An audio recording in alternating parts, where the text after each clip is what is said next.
नमस्कार दोस्तों, स्वागत है आपका हमारे इस यूट्यूब चैनल में जिसका नाम है श्री लास्ट नाइट। दोस्तों, अभी अभी सुप्रीम कोर्ट की एक प्रतिक्रिया आ रही है जो कि टीचर भर्ती के रिगार्डिंग है। और सुप्रीम कोर्ट क्या कह रहा है, शिक्षक भर्ती पर सुप्रीम कोर्ट ने राज्य सरकार से मांगा है जवाब। देखिए, पूरा ये मामला क्या है मैं आप लोग को अच्छे से समझाऊंगा इस वीडियो में। तो इस वीडियो में आप लोग अंत तक बने रहेगा ताकि आप लोग को ये वीडियो पूरा समझ में आ सके और एक्चुअल में मामला क्या है और केस क्या है आप लोग को ये अच्छे से समझ में आ सके।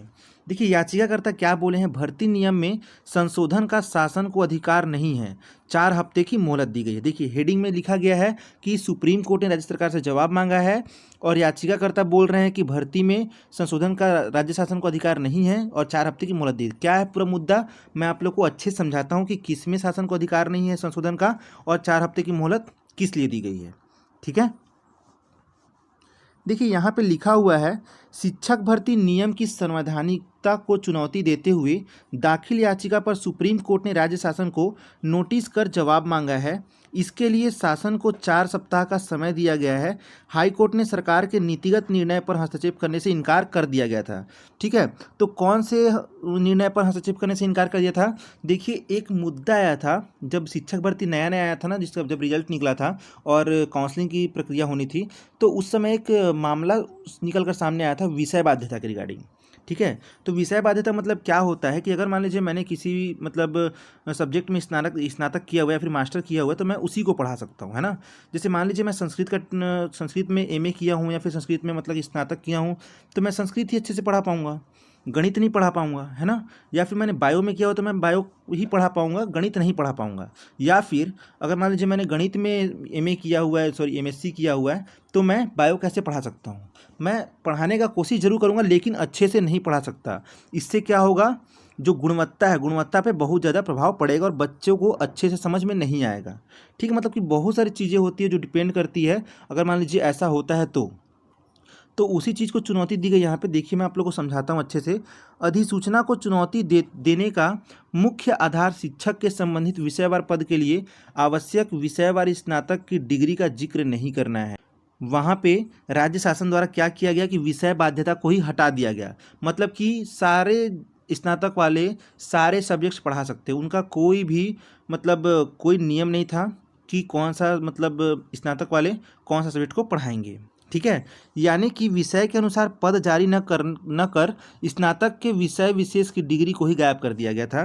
ठीक है, अधिसूचना के अनुसार संस्कृत में स्नातक उम्मीदवार किसी स्कूल में गणित पढ़ा सकता है। राज्य शासन की ओर से जारी अधिसूचना को इसी आधार पर भी चुनौती दी गई कि केवल कानूनी संशोधन के माध्यम से 2019 के नियमों में आवश्यक संशोधन लाया जा सकता है।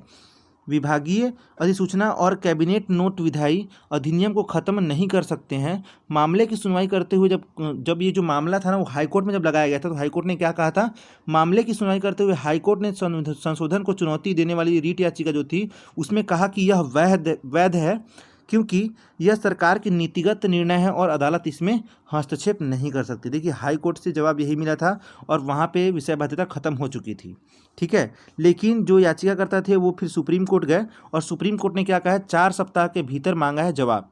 हाई कोर्ट के इस फैसले को याचिकाकर्ता ने एडवोकेट कौस्तुभ शुक्ला और अजय श्रीवास्तव के माध्यम से सुप्रीम कोर्ट में विशेष अनुमति याचिका दायर कर चुनौती दी है।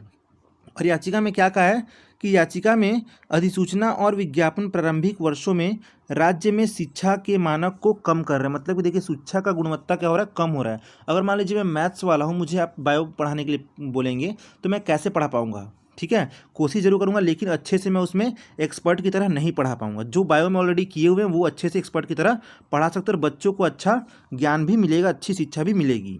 ठीक है, बाल शिक्षा जो बाल विकास के लिए सबसे महत्वपूर्ण है, शासन द्वारा बनाए गए मापदंड के अनुसार हिंदी या संस्कृत विषय में स्नातक चयनित शिक्षक गणित या विज्ञान विषय की पढ़ाई करा सकेंगे। इस तरह की व्यवस्था से शिक्षा की गुणवत्ता में भारी कमी आएगी। यह अधिसूचना शिक्षा के अधिकार अधिनियम का भी उल्लंघन करती है। ठीक है, याचिका में यह भी आरोप लगाया गया है कि राज्य सरकार द्वारा शिक्षा की गुणवत्ता से समझौता किया जा रहा है।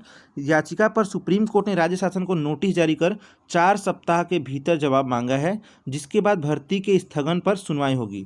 देखिए, यहाँ पर भर्ती की अटकलें मुश्किल होती जा रही है कि देखिए यहाँ पे भर्ती अटक सकती है या फिर ये कंप्लीट हो पाएगी कि नहीं हो पाएगी। ठीक है, क्योंकि जो याचिका लगाई गई है उसे सुप्रीम कोर्ट ने सही माना है और सही मानते हुए राज्य सरकार को नोटिस भेजा है कि आप 4 सप्ताह के भीतर इसका जवाब दें और इस पर क्या निर्णय लिया जाएगा अब ये आने वाला वक्त ही बताएगा।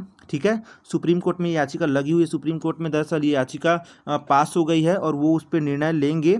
ठीक है, फिलहाल उन्होंने 4 सप्ताह का मोहलत दिया हुआ है राज्य शासन को कि आप इस पर जो अपनी जवाब है, जो आप कहना चाहते हैं, तो वो आप शेयर कर सकते हैं। ठीक है, तो देखते हैं दोस्तों इस शिक्षक भर्ती में आगे क्या अपडेट हो सकता है और ये भर्ती पूरी हो पाएगी कि नहीं हो पाएगी, क्योंकि अभी क्या है, आचार संहिता भी लगने वाला है अगले महीने अक्टूबर में। तो देखते हैं कि क्या ये भर्ती कंप्लीट हो पाएगी कि नहीं हो पाएगी। तो अपना इसमें राय जरूर दें। तो आज की वीडियो में बस इतना ही, मिलते हैं नए अपडेट के साथ नए वीडियो में। Thanks for watching this video.